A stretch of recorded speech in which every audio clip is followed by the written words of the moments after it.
إن الحمد لله نحمده ونستعينه ونستغفره ونعوذ بالله من شرور أنفسنا ومن سيئات أعمالنا من يهده الله فلا مضل له ومن يضلل فلا هادي له وأشهد أن لا إله إلا الله وحده لا شريك له وأشهد أن محمدا عبده ورسوله صلى الله عليه وعلى آله وصحبه وسلم تسليما كثيرا إلى يوم الدين فإن خير الكلام كلام الله وخير الهدي هدي محمد صلى الله عليه وسلم وشر الأمور محدثاتها وكل محدثة بدعة وكل بدعة ضلالة وكل ضلالة في النار أما بعد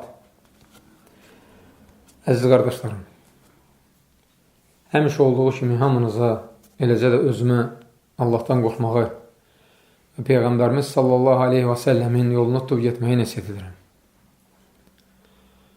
Mömin adam daim düşünməlidir ki, Allah subhanahu wa ta'ala onun son nəfəsinə dək onu imtihan edəcəkdir. Bu qaçılmazdır. İnsan bu həyatda ömrünün axırına dək imtihan olunur. Buna hazır olmaq lazımdır. Necə ki, sahabələrdən biri Peyğəmbər sallallahu aleyhi və səlləmin yanına gəlir və deyir, ya Rasulullah, mən səni hamıdan çox sevirəm.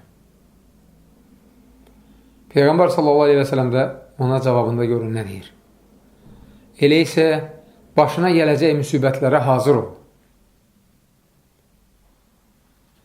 Möminə xas xislətlərdəndir ki, başına bir müsibət gəldikdə səbr edir və bu onun xeyrinə olur.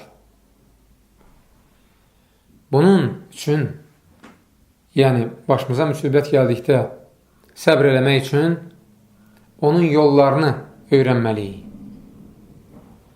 Müsibət gəldikdə nə edək ki, qəlbimiz həmişə rahat olsun? Bunu bilməliyik. Bunun üçün də açırıq Allahın kitabını, Quran-ı Kərimi və görürük Allah subhanahu teala orada bizə müraciət edir. Yol göstərir. Bunun əlacını bizə bildirir. Ələ bi zikrilləhi tatmahinnul qulub. Həqiqətən Allahı zikr etməklə qəlblər rahatlıq tapır. Və bugün biz sizə sıxıntı və kədəri aradan qaldıran 5 zikirdən danışacaq. O zikirləri ki, Rasulullah sallallahu aleyhi və səlləm bizə öyrətmişdir. Əvvəlcə bu zikirlərdən 4-ünü dalbadal deyəcəyəm, sonra qısa şəkildə bunu izah edəcəm. Birincisi, İmam Buxari və Muslimin rahiməhullahın rəvayət etdiyi hədisdir. Həmin hədisdə İbn Abbas radiyallahu anhuma deyir ki, Peyğəmbər sallallahu aleyhi və səlləm sıxıntı anında belə dua edərdi. La ilahə illallahul azimul həlim. La ilahə illallahu rabbul arşil azim. La ilahə illallahu rabbus səmavati və rabbul ardı və rabbul arşil kərim. Əzəmətli və həlim Allahdan başqa haqq məbud yoxdur. Əzəmətli ərşin Rəbbi olan Allahdan başqa haqq məbud yoxdur. Göylərin, yerin və kəramətli ərşin Rəbbi olan Allahdan başqa haqq məbud yoxdur. İkinci zikir İmam Abu Davud rahiməhullahın rəvayət etdiyi hədisdir. Həmin hədisdə Əsma bint Umeys radiyallahu anh'a deyir ki, Peyğəmbər sallallahu aleyhi və səlləm mənə belə buyurmuşdur. Sənə elə kəlmələr öyrədimmi ki, kədərləndiyin zaman onları oxuyasan. De, Allahu Rabbi, la uşriku bihi şeyə. Rəbbim Allahdır, Allah. Və mən ona heç kəsi şərik qoşmuram. Üçüncüsü, yenə İmam Abu Davud rahiməhullahın rəvayət etdiyi hədisdir. Əbu Bakradan radiyallahu anhdan rəvayət edir. Həmin hədisdə Peyğəmbər sallallahu aleyhi və səlləm ümmətə buyurur. Kədərləndiyiniz zaman bu duanı oxuyun. Allahümme rahmətəkə ərcu fələ təkilni ilə nəfsi tarfətə ayn və aslihi şəni kullə la iləhə illə ənt. Allahım, mərhəmətinlə kömək diləyirəm. Məni bir göz qırpımı belə öz nəfsimlə başlı başına buraxma. Mənim bütün işlərimi yoluna qoy. Səndən başqa ibadətə layiq məbud yoxdur. Və dördüncü zikir İmam Tirmizi rahimehullahın rivayet etdiyi hədisdir. Sa'd ibn Əbi Vaqqas radiyallahu anhdan nəql edir. Həmin hədisdə Peyğəmbər sallallahu aleyhi və sələm buyurur: Yunus aleyhissalam balığın qarnındaykən belə dua etmişdir. La iləhə illə ənt. Subhanəkə inni kuntu minəl zalimin. Səndən başqa ibadətə layiq məbud yoxdur. Sən pak və müqəddəssən. Mən isə nəfsimə zülm edənlərdən olmuşum. Peyğəmbər sallallahu aleyhi və sələm davam edib deyir: Bu duanı edən elə bir müsəlman yoxdur ki, Allah onun duasını qəbul etmiş olmasın. Rasulullah sallallahu aleyhi və səlləmdən varid olmuş bu 4 hədis həqiqətən də kədəri, üzüntünü, dərdi və sıxıntıları aradan qaldıran bir əlacdır. Dərdə dərmandır. Mömin adam bu zikirlərin mənasına və onların nəyə dəlalət etdiyinə diqqət yetirməlidir. Əgər biz bu 4 zikrə diqqətlə nəzər salsaq, görərik ki, onların 4'ü də özündə bir şeyi cəm edir. O da nədir? Təvhid. O təvhid ki, insan məhz onun üçün yaranmışdır. Yəni, yaradılışın qayəsi odur. Mən xaləqtul cinnə vəl-insə illə liyəbudun. Mən cinləri və insanları yalnız mənə ibadət etmək üçün yaratdım. Həqiqi mənada təvhidi yaşayan müminin əhval-ruhiyyəsi həmişə yaxşı olur. Onun heç bir sıxıntısı olmur. Başına müsibət gəlsə də buna görə Rəbbindən razı qalır. Rəbbindən kömək edir. Onun yazdığı qədərə boyun əyir və buna görə yalnız Rəbbinə şükür edir. Təvhidsiz insanın bu həyatda da, axirətdə də xoşbəxt və xatirzəm olması mümkün deyil. İnsan təvhidə sığınmaqla sıxıntıdan qurtarır. Diqqət edin, sizə maraqlı bir əhvalat danışacağım. Məkkənin fəthi günü Rasulullah sallallahu aleyhi və səlləm Məkkə əhlinin hamısına aman verir. Hamısını əfv edir. 6 nəfərdən başqa. Və sahabələrinə buyurur ki, bu adamlar Kəbənin örtüyündən yapışmış olsalar belə onları öldürün. 4 kişi, 2 qadın. Abdullah ibn Xətəl, Məqis ibn Subabə, Abdullah ibn Sa'd ibn Əbi Şərh və İkrimə ibn Əbi Cəhl. 2 qadın isə müğənni, pozğun qadınlar idi. Rasulullah sallallahu aleyhi və sələmi həmişə öz nəğmələri ilə təhqir edirdilər. Demək, Abdullah ibn Xətəl Kəbənin örtüyündən yapışır ki, ona dəyməsinlər. Səid ibn Hüreys radiyallahu anh gəlir, nizə ilə öldürür onu. Məqis ibn Subabə qaçır, sahabələr onu bazarda yaxalayır və orada öldürürlər. Abdullah ibn Sa'd Osman radiyallahu anh evində gizlənir. Qohumu idi. Və Osman radiyallahu anh onun üçün şəfaətçilik diləyir. Rasulullah sallallahu aleyhi ve sellem onu əfv edir. İkrimə ibn Əbi Cəhl isə qaçıb canını qurtarır. Gəmiyə minir və başqa bir diyara yollanır. Gəmi dənizdəykən birdən fırtına qopur. Bu vaxt gəmidəkilər, müşriklər, bir-birə deyirlər: İxlasla Allaha dua edin. Çünki tanrılarınız sizə burada əsla kömək edə bilməzlər. Onda İkrimə öz-özünə deyir: Vallahi, əgər dənizdə məni ancaq ixlasla dua etmək xilas edərsə, demək quruda da məni yalnız ixlasla dua etmək xilas edəcək. Allahım, həqiqətən də sənin mənim üzərimdə haqqım var. Əgər sən məni düşdüyüm bu bəladan qurtarsan, mən Muhammedin yanına gedər, əlimi onun əlinin içinə qoyub beyət edər və yəqin ki, onun bağışlayan və səxavətli olduğunu görərəm. Müşrik ixlasla tək Allahdan istəyir, nəticəyə baxın, sonra İkrimə Peyğəmbər sallallahu aleyhi və sələmin yanına qayıdır, Rasulullah sallallahu aleyhi və sələm onu əfv edir, o İslam dinini qəbul edir və ən nümunəvi sahabələrdən birinə çevrilir. Budur təvhidin gücü. Və bayaq dediyim zikirlərin 4-ündə də söhbət ancaq təvhiddən gedir. Tək Allahlıqdan. Və nəhayət 5-ci zikir. İmam Əhməd rahiməhullahın rəvayət etdiyi hədisdir. Abdullah ibn Məsuddan radiyallahu anh nəql etmişdir.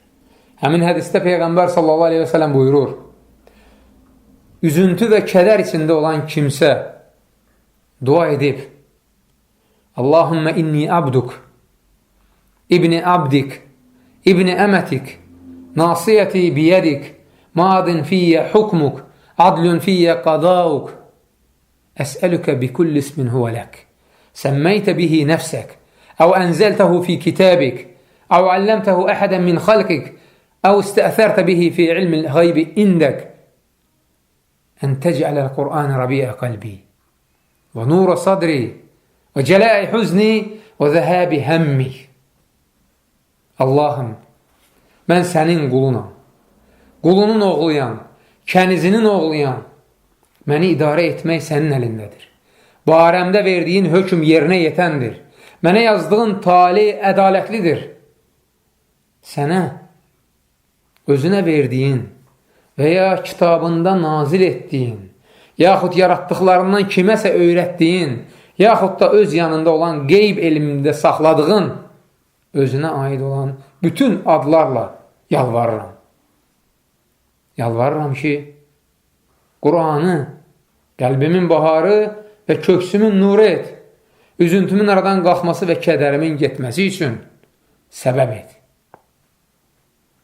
Desə, Allah onun üzüntüsünü aradan qaldırar və kədərini sevinclə əvəz edər.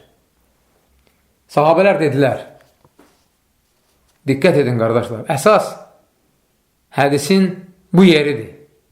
Bu yerinə yer üzündə olan müsəlmanların bəlkə də 90% riayət etmir. Əsas hədisin bu yeridir. Sahabələr dedilər, diqqət edin, xeyrə can atan insanlar, görün nə sual verir Rasulullah sallallahu aleyhi və sələmə. Ya Rasulullah, bu duanı öyrənəkmi? Rasulullah sallallahu aleyhi və sələm dedi, bəli, bu duanı eşidən hər kəs onu öyrənməlidir. Əgər araşdırsaq görərik ki, müsəlmanların əksəriyyəti bu duanı bilmir.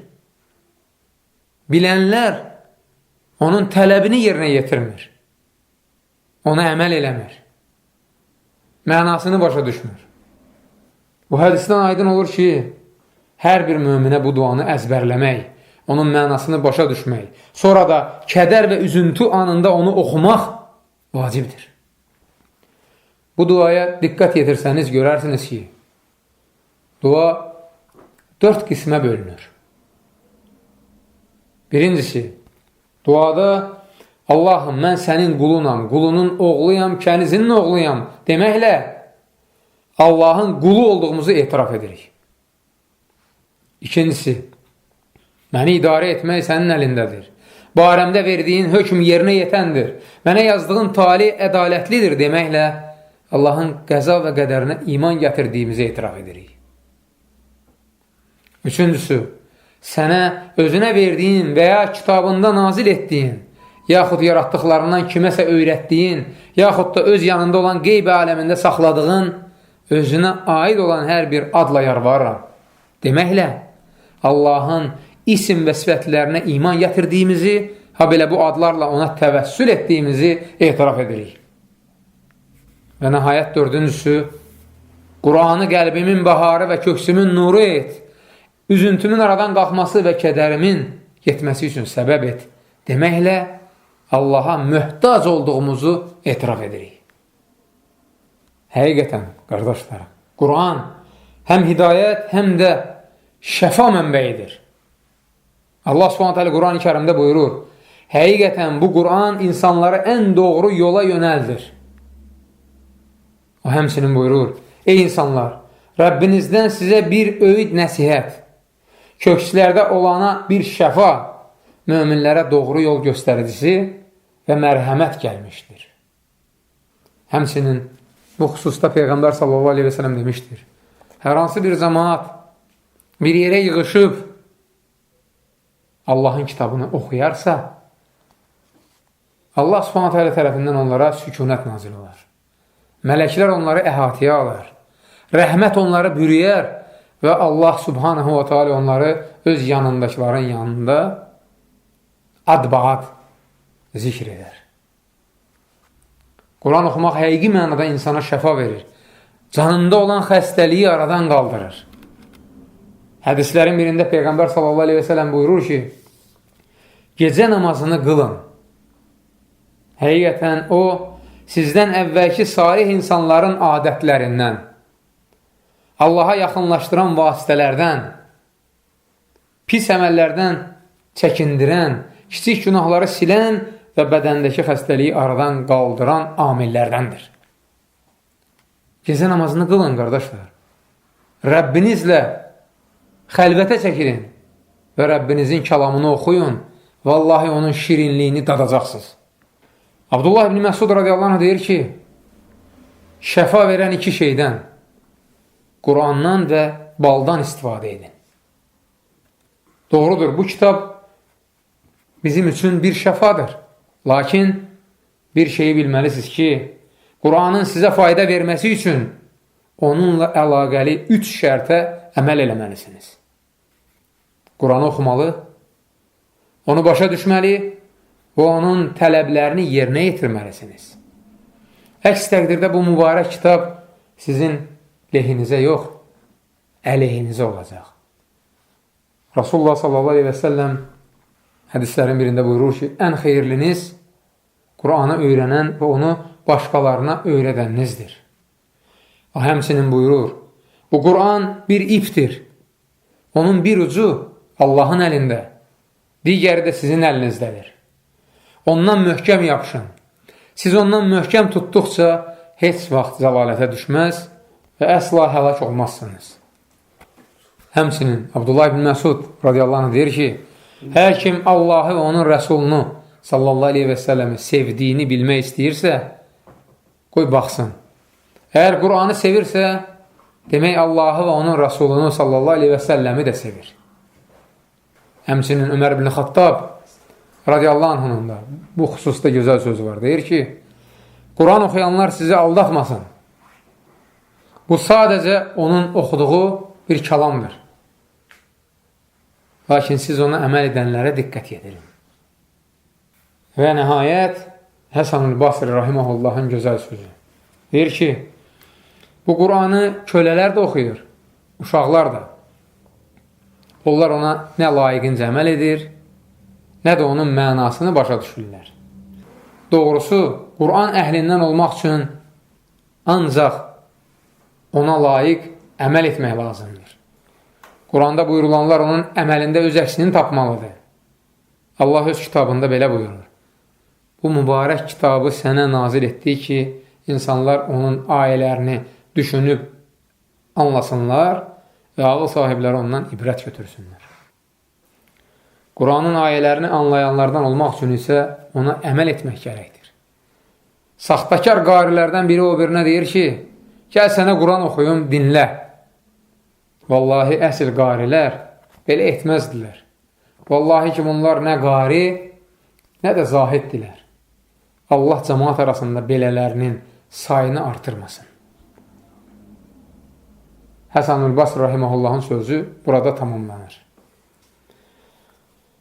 Qardaşlar, indi hal-hazırda biz xəstə qardaşımızın ziyarətindəyik. Düzdür, bu xəstəlik onun üçün bir sıxıntıdır. Lakin bu onun xeyrinədir.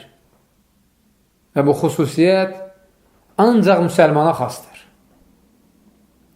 müjdə olaraq Peyğəmbər sallallahu aleyhi və səlləmin bir hədisini xatırlamaq istəyirik. Bu xüsusda Rasulullah sallallahu aleyhi və səlləm demişdir.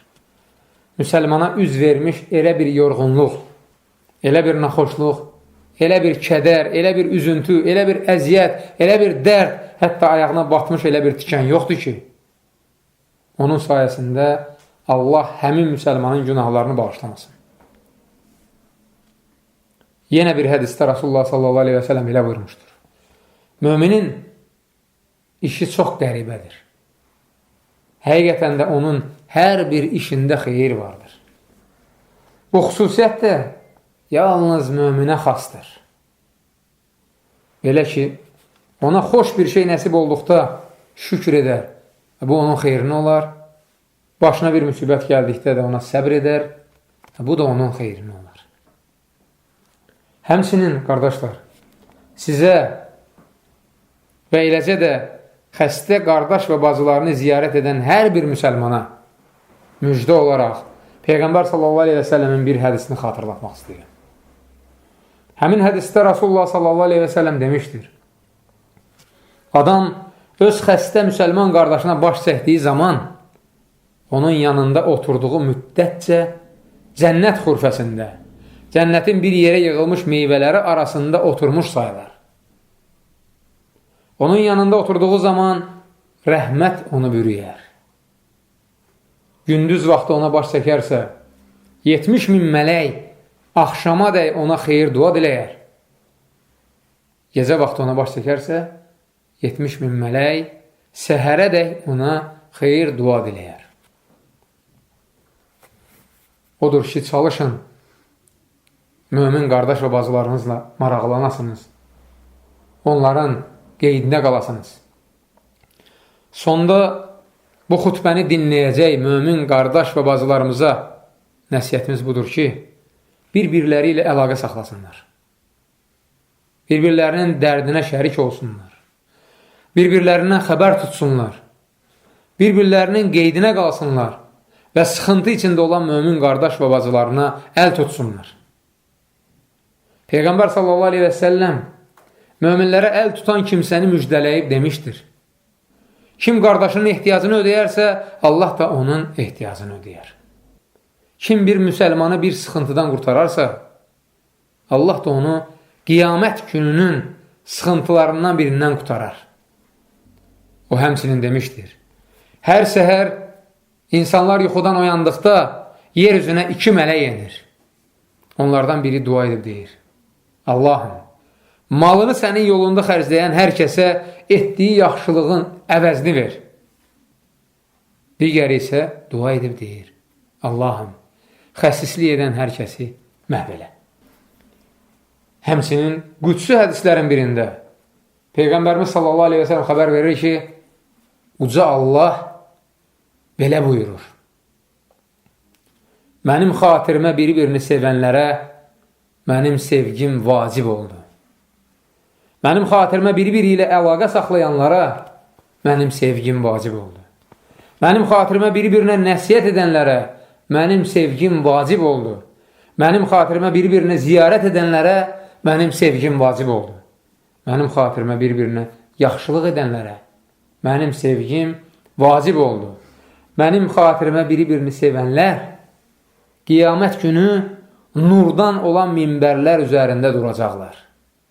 Peyğəmbərlər və şəhidlər onlara belə bir məqamda olduqlarına görə qibtə edəcəklər.